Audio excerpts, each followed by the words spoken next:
หมอยสูงค่ะหมอยสูงพี่ๆน้องๆผู้ปันแห้งขาวใส่หมอหอมกุกกอกค่ะเมื่อในก็เป็นวันที่11เดือนธันวาคมที่3ปี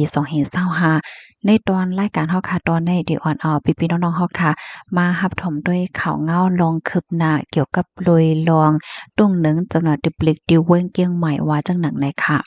เมื่อวันที่9เดือนธันวาคมที่3ปี2525ที่ป่นบ้านนั้นค่ะอยู่ที่ห้องการข่าวไทยหลายๆห้องการไล่ออกมาเปิ้นเผาลัดว่า ปลีกเว้งเกี้ยงใหม่ค่ะเค็งเคียงตื้อกดทัดละลายปื้นตีนะคะเนาะเหี่ยวก็กดทัดเหมือนจังหนังว่าจ้อมตาจ้อมตังและจังในกูขึ้นเฮ็ดจังไหนอ้อหนังเหอะก้นหวานก้นเมืองและก้นแอวและซัมบ่ดีมีลองมันใจลองห่มลมลองหลอดเพว่าจังหนังไหนค่ะเจ้าหน้าที่ภูมิปนพรปลีกภาค5เนี่ยค่ะเนาะก็ไล่สั่งให้ห้องการหลายห้องการอันมีหน้าที่ปนพรนั่น ให้เคียงๆกดทัดเต้ๆวาๆเนี่ยค่ะเนาะอย่าไปให้มีลองก้นหนุ่มในมาจู่ตุ่มกันเสียวและพิษแผกกันเฮ็ดตีกันและจังได๋เหมือนจังหนังว่าป้าเจมมีไว้ป้ามากลางกวาน5เครื่องไม้โคตื้ออันที่เดจังเฮ็ดตีกันว่าสังว่าจังได๋ในค่ะอ้อสอนจังหนังว่าโคบทบหัน มีไว้อำนั้นก็ทบทบหันว่าเฮ็ดผิดบ่เนี่ยจึงให้ปันตั้งผิดกำเหลียวเนี่ยค่ะเอาตั้งผิดตีหลวนก้วยหมก้าเนี่ยค่ะเนาะเตเลยเอาป้าตั้งผิดปอแม่ป้าเหย้าเนี่ยค่ะเอามือเหลียวเจ้าหน้าที่เขาได้เอาเตเอาว่าเหย้าว่านังในค่ะอันเจ้าหน้าที่เขาต้องหนึ่งเฮ็ดสร้างในค่ะนะได้มีป้าลองลงปื้นตีกดทัดด้วยจอมเฮินจอมเยจอมปื้นตีจอมฮองคาด ว่าสังว่าเจ้าในเด็กกับสารตั้งเจ้าหน้าที่ภูมิปนพ่นในหมู่ในวานผู้ใหญ่ก้นหลงผู้นำนั่นน่ะเนาะเปิดดาเด็กกดทัดว่าก้นตีในวานได้อยู่กินกันจึงหือก้นหนุ่มเหมือนจังหนังว่าจ่องมีลองหลากๆหลายๆลองจู่ตุ่มกันจ่องมีเหมือนจังว่าลูกอ่อนในอันแลบให้มันจ่องมีเนี่ยเนาะตัวอย่างเพิ่งแตกมันเจ้าหน้าที่เขาในก็ได้ลงพื้นที่เฮ็ดแลได้กดได้ทัดว่าสังว่าเจ้าในเฮ็ดไหนสังเจ้าหนังว่าครบทบหัน ก้นหนุ่มก้นหนึ่งด้วยฝั่งหางหน้าตาในเรียบพ่อไข่ตั้มใจไรเรียบเด็กไข่ให้ไว้ในเนาะตัวอย่างเพิ่งแตกมันไหนเจ้าหน้าที่เขาในก็ได้เอาข้อมูลไว้กำเหลียวในค่ะเนาะมานั่งจื้อสิง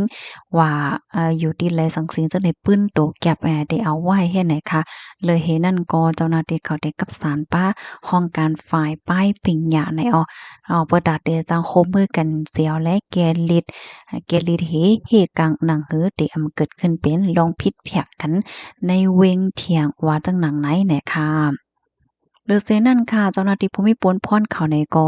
ยังไล่กดทัดกวาดล่างที่ยอบแห่งการยานเมืองอันเข้าเมืองจอมปักเปิงหมายมีอันเฮ็ดพิษปักเปิงหมายมีอะไรเจ้าในค่ะตอนตายแห่งการยานเมืองเจออันเฮ็ดพิษปักเปิงหมายมีนั่นเจ้าหน้าที่เขาทิ้งยอบส่งคงปลีกปันตดตามหมายเงินว่าสังว่าเจ้าไหนยอก็ เตส่งปอกขึ้นเมืองเฮ็ดจั่งใดคะออมสิแลอันแค่ฮู้ในสันเจิ้นหนังว่าเฮ็ดผิดปักเปิงหมายมีอำมุคดีติดตะจับตัวไว้ไหนมันก็ได้มีเข้ามาในเส้นหมายลำเยาเนี่ยค่ะอ๋อพี่น้องเฮานะค่ะเหลือเส้นนั้นปลีกเขาเนี่ยก็ยังเปิดสายฮิปแนต191ค่ะเนาะหนังหือคนวันคนเมืองซัมปอเตจังตึงลาดไหล24ชั่วโมงว่าไหนค่ะอ๋อค่ะข้อมูลในค่ะในเพิ่งอิงเอามาที่สวทเกียงใหม่เนี่ยค่ะ นี่ก็เป็นข่าวเงาอัปเดตออกมาเมื่อวันที่เก้าเนี่ยค่ะเมื่อซืนในก้อยเนี่ยก็พี่น้องเฮาค่ะหนังหือปอเตแลรับถ่อมและไล่รับรู้กันนั่นค่ะเนาะก็จอยกันสืบปืนแผ่แชร์กว่าเสกำเนี่ยค่ะอ้อ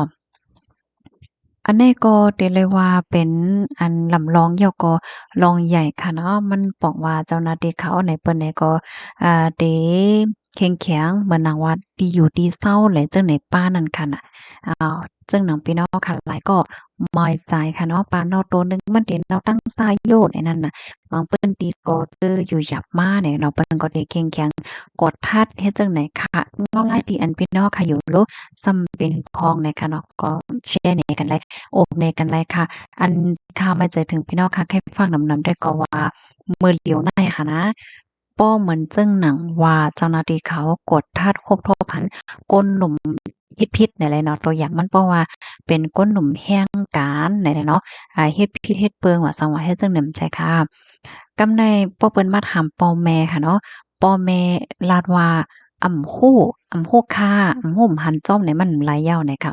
ก็เพราะว่าเปิ้นเนี่ยก็ เตเอาตั้งพิษ ปอแม่ป้าว่าจังไหนค่ะ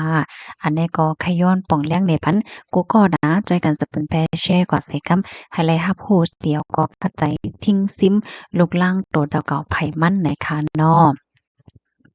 อ๋อค่ะลูกดีข่าวก็โหได้เห็นแลกำไรค่ะได้ย้อนอ่อนพี่น้องค่ะมาถ่อมด้วยข่าวก็เจ้าโหนึงค่ะอันนี้ก็มีข่าวออกมาว่าให้ค่ะเนาะลองก้นห้ามการห้ามงานเลยตือมาหนำแฮงห้วยเฮ็ดให้เขามันจังหนังก้นหนุ่มตีนเฮียนลิกจั่นเงาจั่นสูงหังจั่นไหนยอมใจกะยอก็เฮียนจั่นจอมแลจั่งไหนค่ะเป็นเซียนเฮ็ดการยอเฮแลอำาไลเฮ็ดการเฮ็ดงานได้มีเป็น360,000ปลายจั่งไหนค่ะเมื่อวันที่10เดือนธันวาคม2525ในค่ะเนาะก็อยู่ดีห้องการสื่อข่าวค่ะเนาะก็เลยออกมาเปิ่นเผาลาดว่าพ่อย่ำเหลียวในก้นเมืองไทยมีการมีงานเฮ็ดได้มีถึง300,000อยู่นำค่ะ360,000ปลายเนี่ยค่ะอันนี้ก็มันในเลยว่าเงาลายป้ายมักมีหลีจังนี้นั่นค่ะน่ะเนาะ ออค่ะในปีในเนี่ยก็พบทบว่าในปีนี้เหมือนใจค่ะเนาะจำหนองภูริเพียนเขาพบเก็บหอมตอมจู้ข้อมูลเขาค่ะเนาะเขาเนี่ยก็เลยค้นคว้าออกมาสิ้นสายไม้ในปี2024เนาะเมื่อปีการที่ป่นมาแต่ว่าถึงเซ็งปีนะคะก็พบทบหันว่ามีคนตกการตกงานทั้งเสียงทั้งหมดใน3.6แสนก่อค่ะแต่เลยว่าเพิ่มขึ้น8.8%เพราะว่ามาแตกหนึ่งกันตั้งเมื่อปี2023นั่นเฮ็ดจังได๋ค่ะก้นอันตกการตกงานกำปั้นนำได้ก่อเป็นโรคเฮียนอันเยาว์ย่องใหม่ๆมีอายุอาสาก20ถึง24ปีเฮ็ดจั่งใดคะก้นที่อันตกการตกงานในแต่ก่อแต่เลยว่าตื้อนำมาเท่ๆเนี่ยค่ะเนาะบ่ได้เป็นโรคเฮียนเหี่ยวย่องใหม่ๆและสังป้าเจ็มก้นที่ยามเหตุการณ์เหี่ยวเหก็เย็นเป็นก้นมีการงานกว่าและจึงเนี่ยก็ตื้อนำมีมาเนี่ยค่ะอันนี้ก็มันในให้หันว่าเงาลายป้ายมักมีหลีนั่นขนาดเนาะเมื่อเร็วในเฮาค่ะเนี่ยก็ได้หันเลยว่า ตั้งฝ่ายภูมิพลพ่อนเขาเพิ่นก็เตื้อกดท่าแท่งน่ะค่ะเนาะพี่น้องเขาก็ได้ได้ยินเหมือนจังว่าถุงยานนี้ว่าหิมการก้นท้ายว่าสังว่าจังได๋เฮแหละเจ้าหน้าที่เขาก็เพิ่นก็ทัดแฮงๆให้ก็เพราะว่าคนเมืองไทยเนี่ยเขาต้องการแห้งไว้ต้องการน้ำแห้งไว้มื้อแล้วในเฮ็ดให้เขาค่ะยินจมบุก็ที่รับถอมปันแห้งหนังคือพี่น้องค่ะที่เลยรับถอมข่าวเงาและตั้งฮู้ตั้งหันมื้อวันนั้นจอยกันสะเปิ้นแพเช่ก็สิกำค่ะเนาะยินจมใหญ่นำค่ะออหมายทรงค่ะ